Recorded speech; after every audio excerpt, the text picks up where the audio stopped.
All right, so this is going to be part 2 of your executive essay video, and so I'm actually going to start writing it. I obviously needed a bit of a break. That was a very long-winded description of so many of the pieces of evidence that you could potentially apply so many different ways. And so the thesis statement that I ended up with is a strong executive is important for the long-term viability of a Republican form of government to protect against national security threats and to execute necessary policy effectively, but a strong executive unconstrained. However, a strong executive unconstrained will lead to tyranny. Your thesis doesn't have to be as or look like mine necessarily. A thesis for the argumentative essay just has to be a claim and then a because/why. So this would have been sufficient. But your thesis should project what you're arguing in your essay, and you should constantly be referring to it. So these essays are a bit smaller, so you don't necessarily need topic sentences to help organize your thoughts, but you can use them if you so desire. And so I'm going to start off by talking about Federalist number 70. In Federalist 70, Hamilton argued an energetic executive was important for good governance, specifying that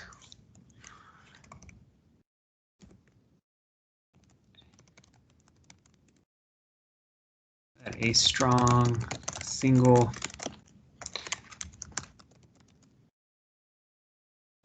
unitary executive would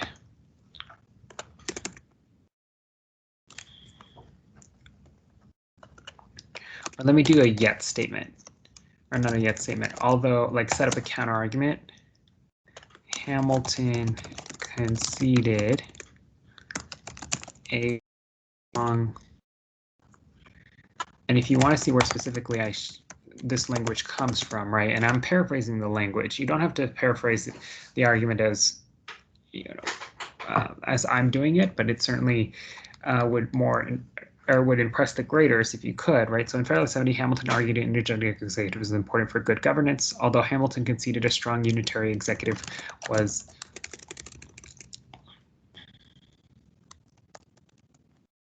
let's actually see if we can find the specific language.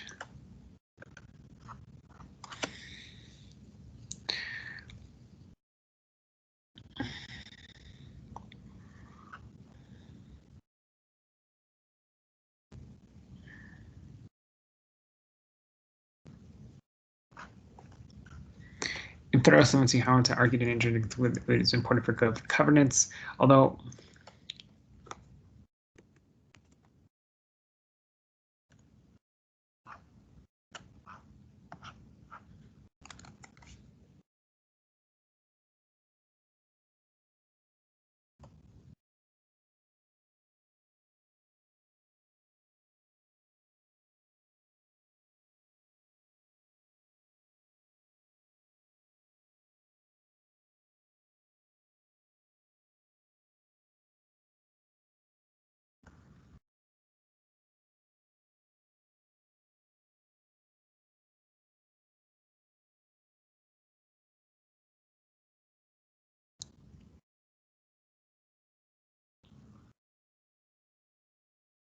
so they talk about a unitary executive.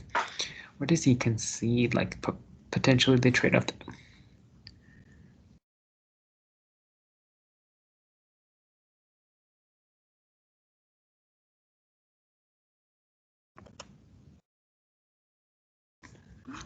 Well, I think he, talks about secrecy, right?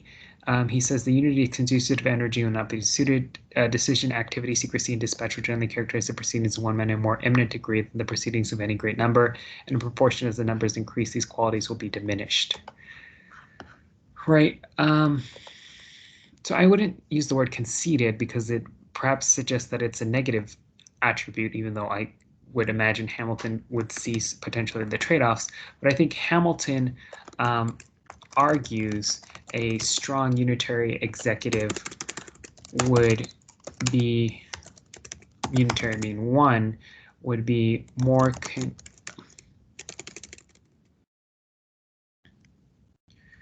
be able to make more decisions with speed than a feeble executive.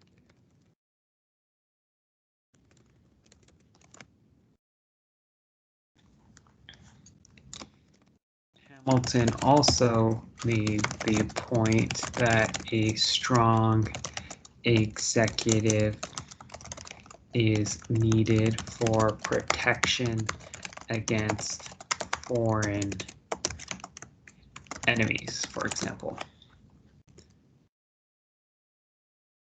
So this is all a description of the evidence. You know, one of these sentences would be sufficient, but I'm just trying to elaborate for you so you can kind of review the content knowledge specifically.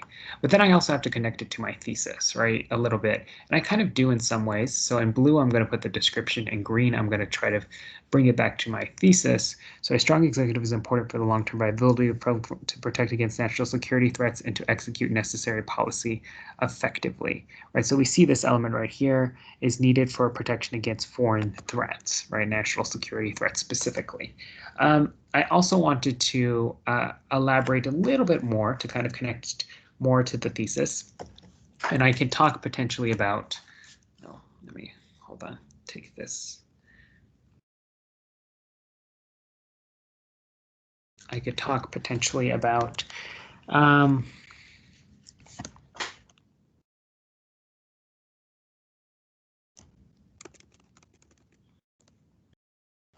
and try to relate it to this aspect of the thesis. However, strong executive unconstrained will lead to tyranny. And again, your thesis may be a bit shorter than mine. I'm just trying to connect all of these bits of evidence.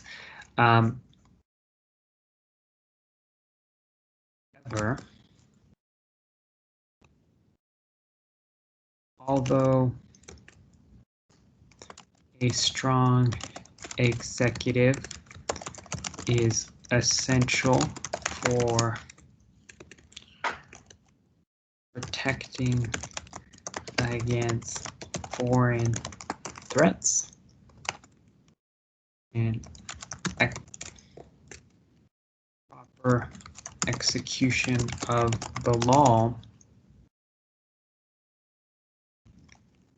we have seen contemporary evidence of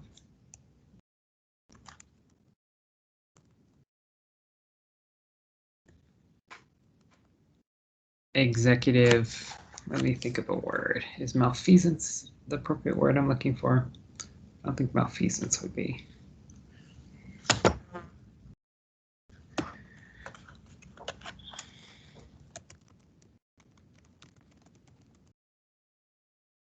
In the conduct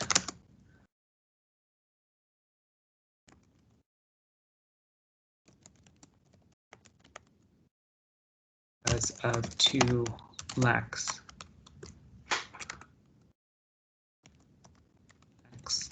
constraints. Although a strong executive is essential for protecting against foreign threats and proper execution of the law, we have seen contemporary evidence of executive overreach in the conduct of war and foreign policy because of two lax constraints. And then I'm going to get specifically, and oftentimes in your essay, they'll give you an option, or in your argument of essay, and they'll say like you can use another bit of evidence from like your knowledge of AP government or world history, or your knowledge of AP government, or like maybe they'll try to like push you in a specific direction, maybe your knowledge of U.S. involvement in a specific war, right? But really kind of giving you more range of outside evidence that you could draw from. And so I don't really like, I think that you really need to probably expand more for you to sort of get the explanation point and to check it off. But because I'm integrating so many bits of evidence in this essay and trying to keep this video relatively concise, I just excuse that for a second. but I'm going to talk specifically about the War on Terror. Specifically in the War on Terror, we have specifically in the War on Terror, the president has engaged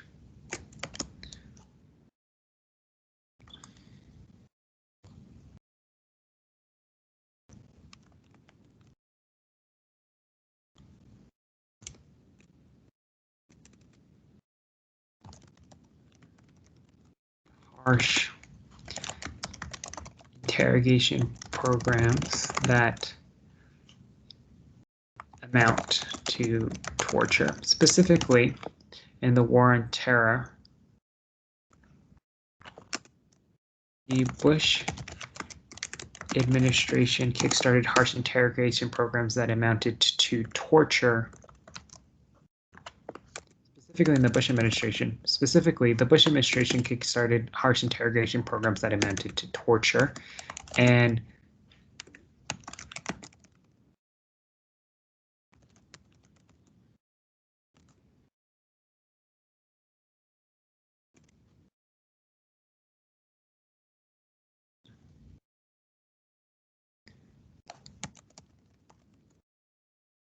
detained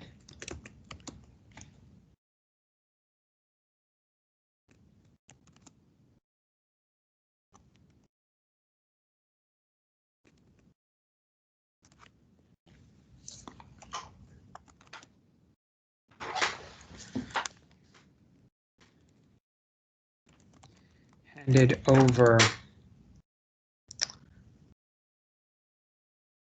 a number of people with scant evidence of their involvement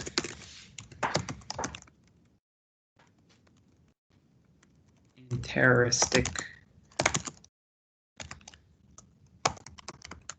insurrectionist activity. Right, we read that article of that Gitmo detainee that had been perhaps unfairly detained in Guantanamo Bay. Specifically, the Bush administration kickstarted harsh interrogation programs that amounted to torture and detained and handed over a number of people with little scant evidence of their involvement in the terrorism. Moreover, the Bush, Obama, and Trump administration have gone virtually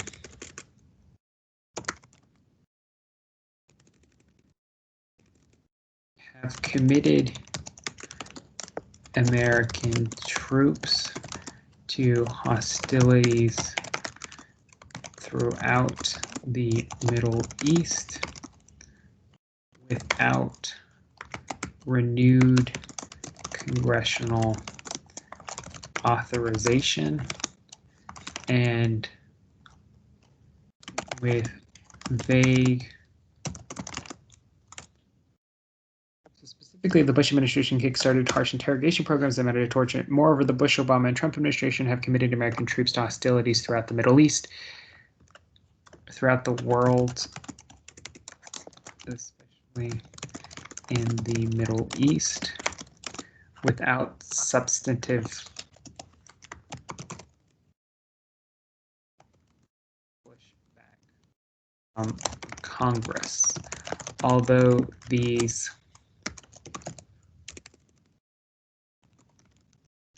may not seem linked to the long-term health of a republic, the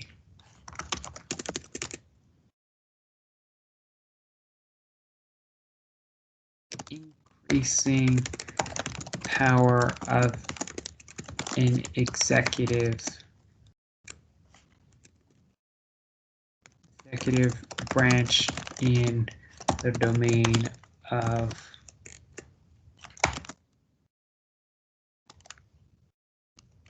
is a disconcerting trend.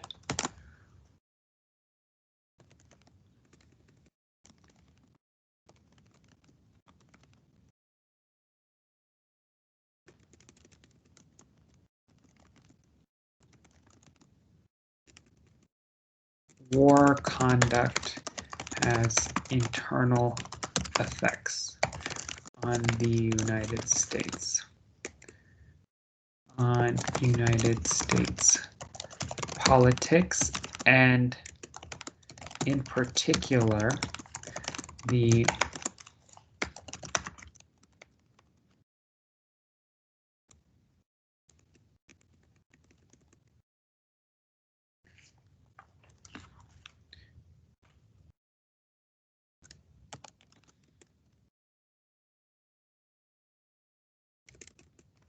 refusal of Congress, perhaps for political incentives, to conduct proper oversight over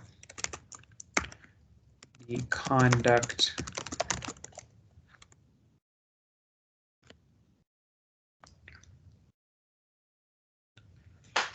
I really went down a rabbit hole with this. So specifically, the Bush administration kickstarted harsh interrogation programs.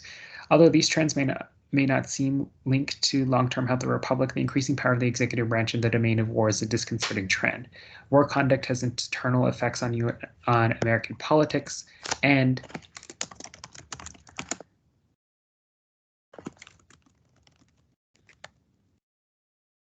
Congress to the executive branch's military adventurism could be catastrophic to the fiscal health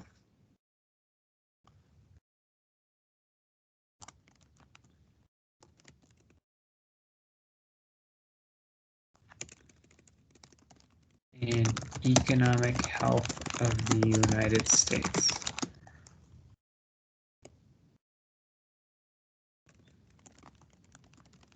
The culture of the United States. So what I'm getting at with culture too, you might want to spell that out too, right?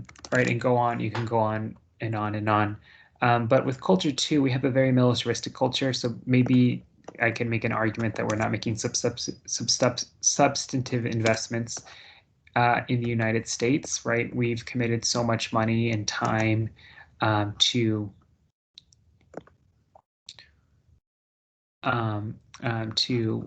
these military campaigns in the wake of the September 11th terrorist attacks that could have been better spent, right? Potentially, I could go down that direction, and possibly we've created a very militaristic culture. We can go down, and as long as you have reasoning to back it up, that would be okay, right? So here would be like a description of the evidence that I have. But then I try to connect this evidence to this republic, right? This long-term Republican trend. So definitely it could be a fiscal strain, right? It could be an economic strain to have constant war, and it certainly has, right? Wars need to be paid for, and they haven't really been paid for, right? The federal budget deficit, or the federal debt. A large percentage of that can be attributed to these military campaigns and abroad, and so.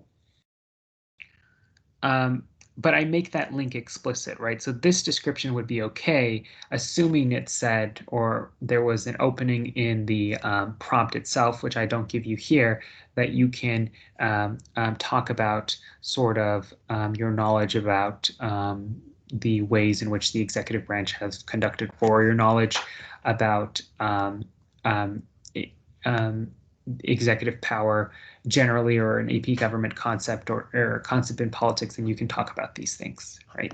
But so put this towards the end, right? I can integrate this a little bit later.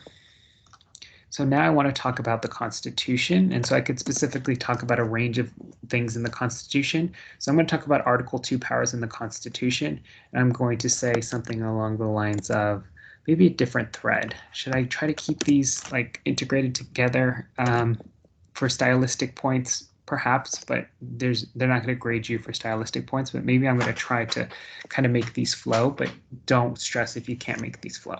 So what specifically, how can I?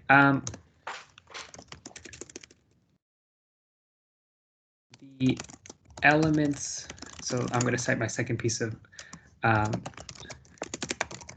Constitution that embolden, right, that embolden the president, you know, that make the president powerful, are also the elements that are frequently abused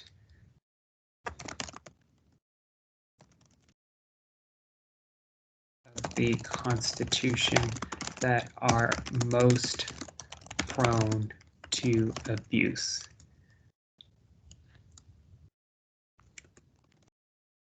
This suggests that the presidency, that a strong executive can be a dangerous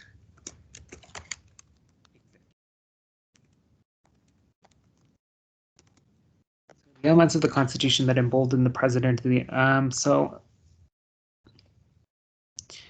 The elements of the Constitution that embolden the president are also the elements of the Constitution that are most prone to abuse. This suggests that a strong executive can be a dangerous executive. I'm going to go back and look at my thesis to look at what I'm specifically arguing. A strong executive is important for the long-term viability of a Republican form of government to protect against national security threats and to execute necessary policy effectively. However, a strong executive unconstrained will lead to tyranny. So basically, I'm arguing, yeah, a strong executive is good, but they better be constrained and there better be checks and balances. If they falter, then we're on our path to tyranny, right? So I continue and I say the elements of the Constitution that embolden the president are also the elements of the Constitution that are most prone to abuse. Maybe I should specify bolden the president and say specifically the elements of the Constitution that will embolden be a dangerous executive. And then I can talk specifically the president's pardon power, and I can specify what that is. President's Article 2 pardon power has the potential to become personalized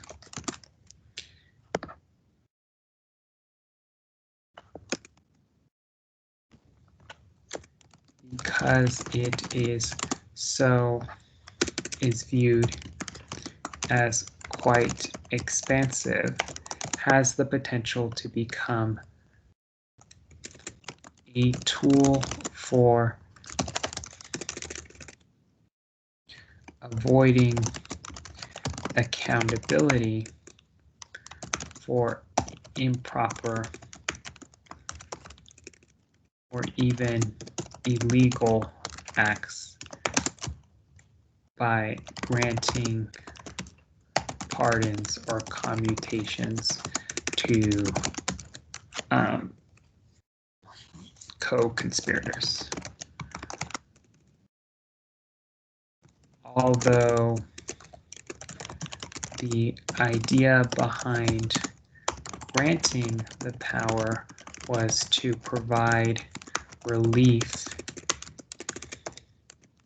in instances where justice may appear too severe, I could put something like, we've seen evidence in the Clinton and Trump administrations, right? And then I could cite those specific things, which I talked about in the previous videos.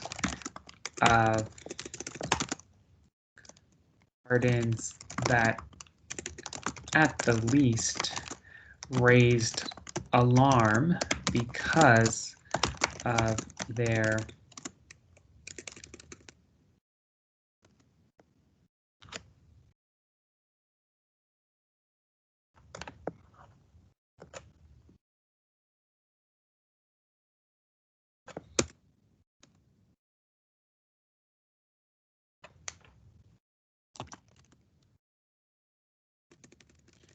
where the criminal justice system might be too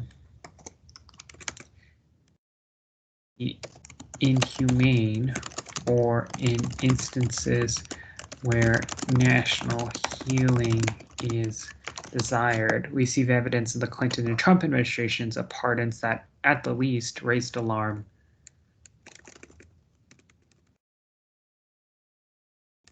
Generated disapproval.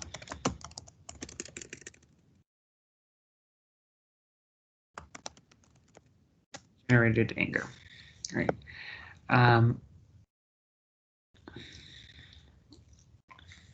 But I also want to explain, how does this relate to my thesis, which again is a strong executive is important for the long-term viability of a Republican form of government, but one that is unconstrained is going to lead to bad government. Right, so I think all of this would be description, right, which I'm going to highlight in blue.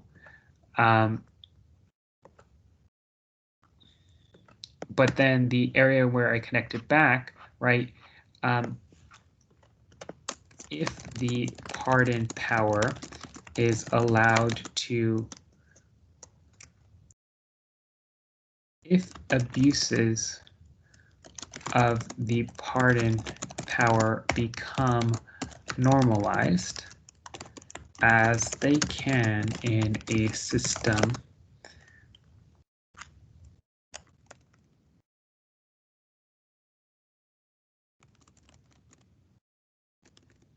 if the abuses of pardon, Americans may develop an increasingly cynical perspective of their government.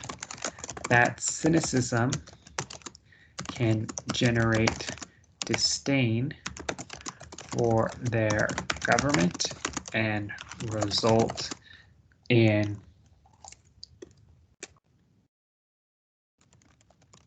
you can talk about so many different ways in which this can be bad for the Republic, or just vaguely say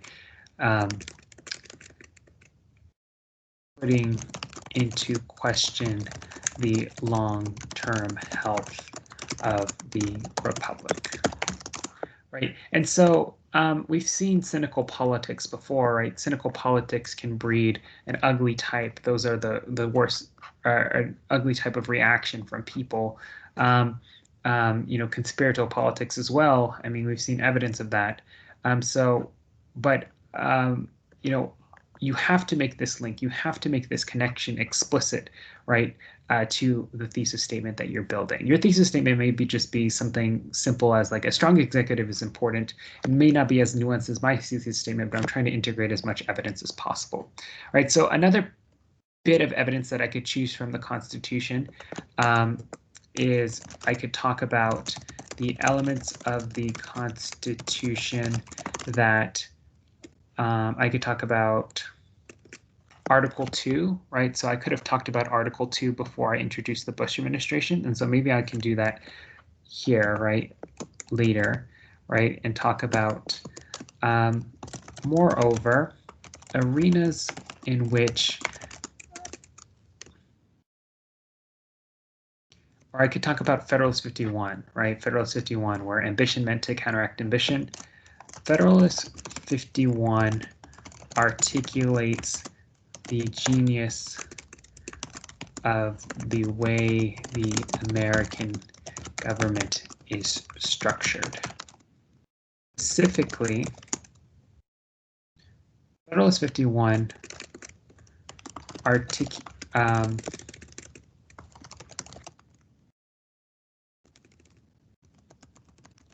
maintains a suspicion of humans, claiming a government run by humans must be a government designed such that ambition is made to counteract ambition. Right. So specifically articulating the benefit of checks and balances and separation of powers. A strong executive, though necessary, must be constrained by checks and balances to prevent tyranny. And then I can like sort of jump into the Bush administration policies, right? You see how like there's so many different ways to organize this essay, and you only need 2 bits of evidence, right?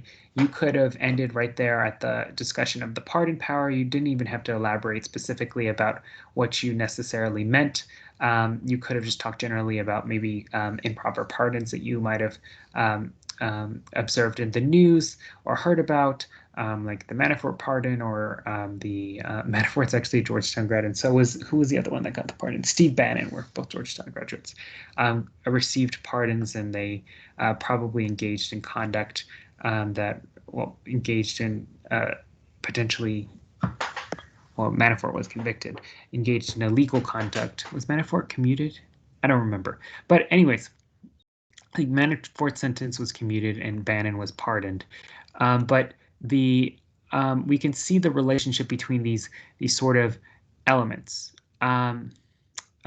Like you don't have to get as descriptive as I have to, but you can like fit these pieces in so many different ways, right? So conceivably I could have, or plausibly I could have started with Federalist 51 and talked about how Federalist 51 maintains the suspicion of humans claiming a government run by humans must be a government designed such that ambition is made to counteract ambition.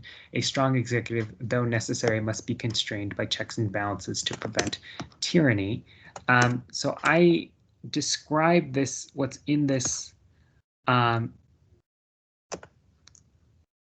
document pretty well, and then I'm starting to get into the explanation point, but I have to kind of go a bit further, right, and sort of link it to my thesis, and say I could maybe, bring in another element from the Constitution, right, because I can use that as a bit of evidence and talk about however, even in areas where the Constitution or like the founders set out to create overlapping responsibilities and authorities, such as war, where Congress is given the power to declare war and the executive is given the title of Commander-in-Chief of the Armed Forces,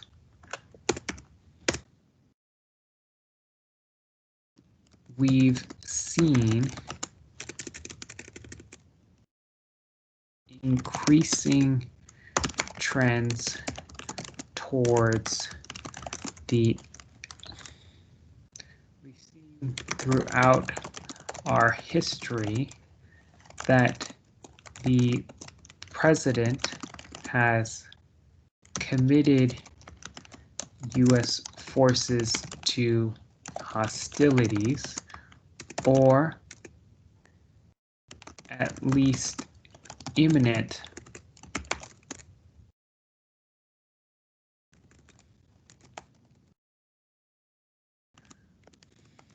or zones where hostilities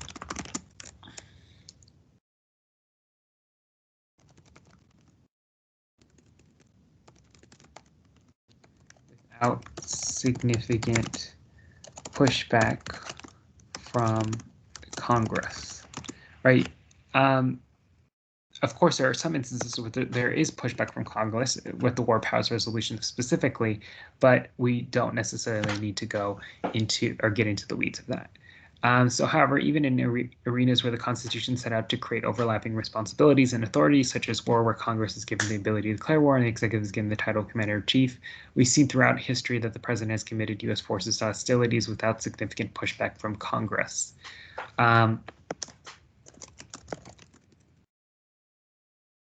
I could even like make a counter argument. Of course, plausibly, the War Powers Resolution was a welcome development that attempted to reorder the balance of power between the executive and the legislative branch in matters of war.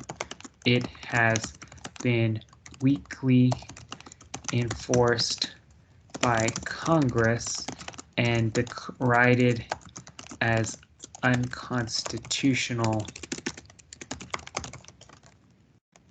by subsequent presidential administrations. That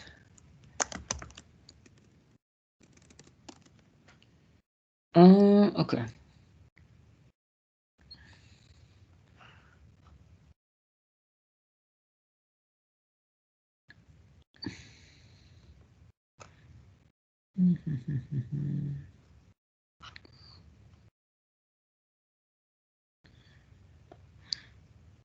Right, and then this is where I could put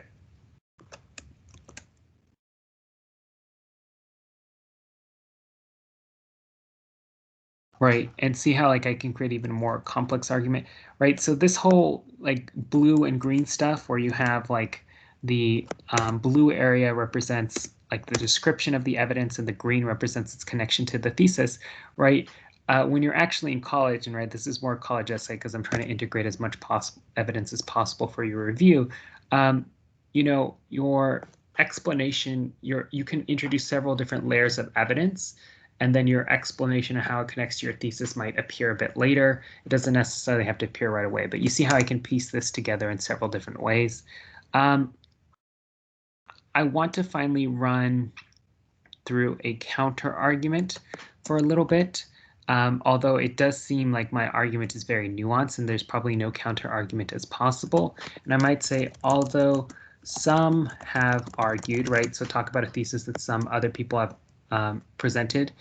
So I guess an alternative thesis might be that a strong executive with few constraints is best for the long-term survival of the country. On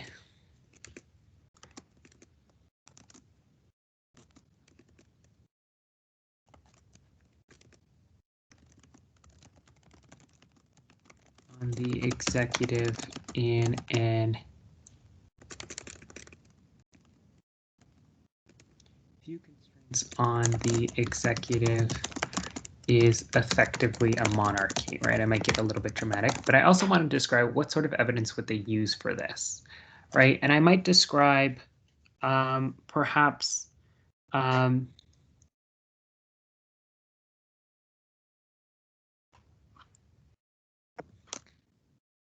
like the Articles of Confederation. Usually arguments such as these cite as evidence, right? I can even get as specific as that.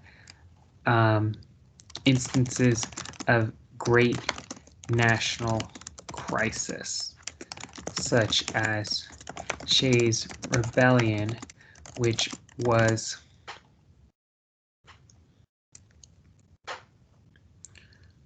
put down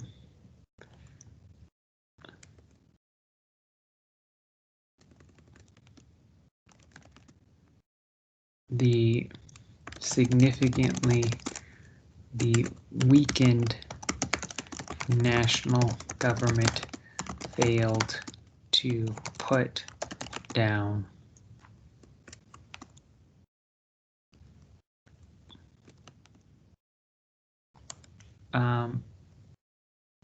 quickly.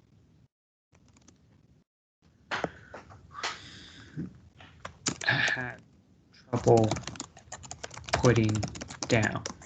However, and then this is where I can make the however. and this is where you try to dismiss this bit of evidence, right? So I introduce another bit of evidence, like how maybe that alternative perspective might interpret that evidence. However, and then I'm going to refute that perspective. However, what these arguments fail to account for is the deliberative. These arguments ignore is the importance of both strong and fast execution in times of crisis, but also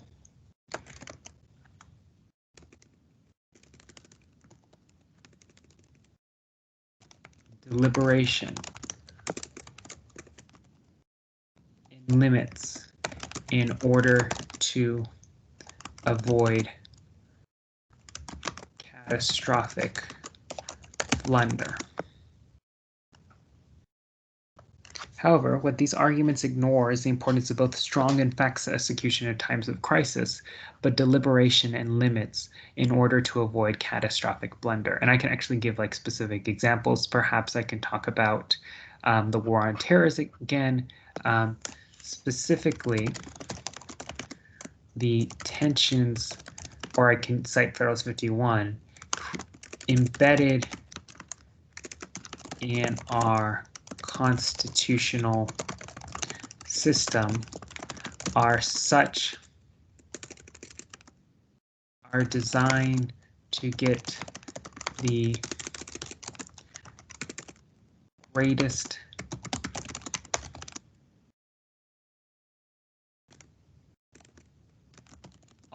tensions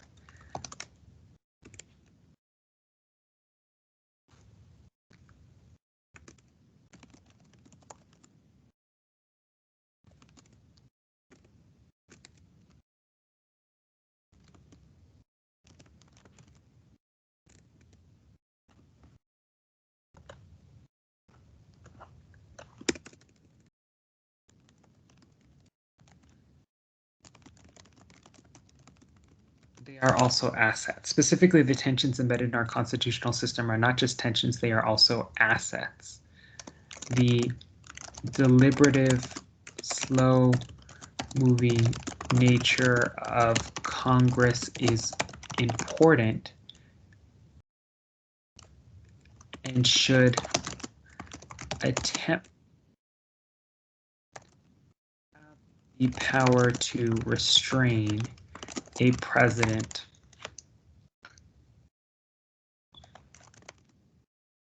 that through dim-wittedness or bravado might make a quick decision, but it be the wrong decision, right? So something dramatic like that, right? And so I could again talk about perhaps there are all instances in which presidents have, specifically in war, have made horrible decisions. I can talk about Black Hawk Down. We haven't talked about Black Hawk Down in this class, but I'm thinking back to AP World History.